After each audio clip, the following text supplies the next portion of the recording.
The thinking is an experience, not the experiencer. We often think, though, that our thinking is the experiencer, so our description of what's happening is the experiencer. So we say this is a bad experience, and we think that's the experiencer. But that's an experience. That's not who you are. You're not having a bad experience. There's not somebody in there that's not enjoying themselves. There's the experience of thoughts and energies saying they're not enjoying themselves.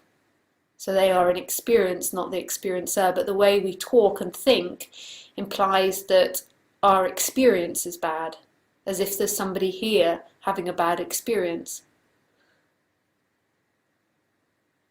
So the person who feels that they are going through a bad experience, that's an illusion? That's an experience, yeah.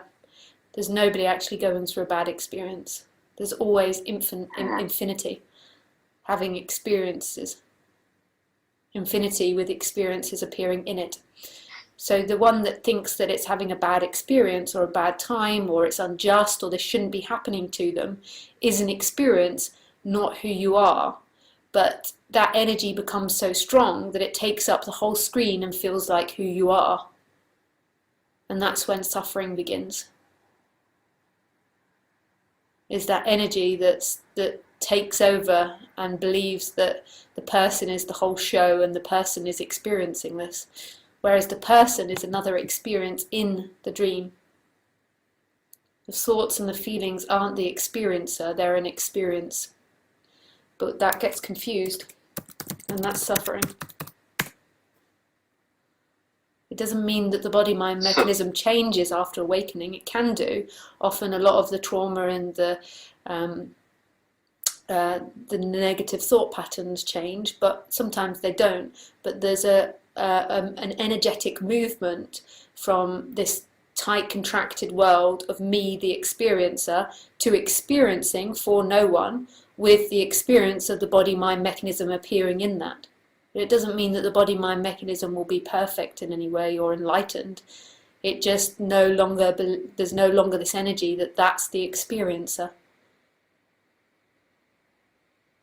When you are the experiencer as the body-mind mechanism, then there's so much suffering because the body-mind mechanism believes its job is to control life, its job is to control other people, and it begins to have thought patterns like, why are people doing this to me? Why is life doing this to me?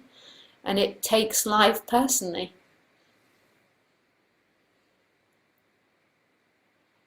Whereas the body-mind mechanism is like another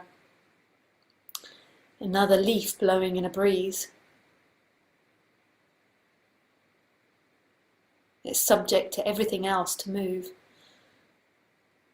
It's reliant and dependent on everything else to experience.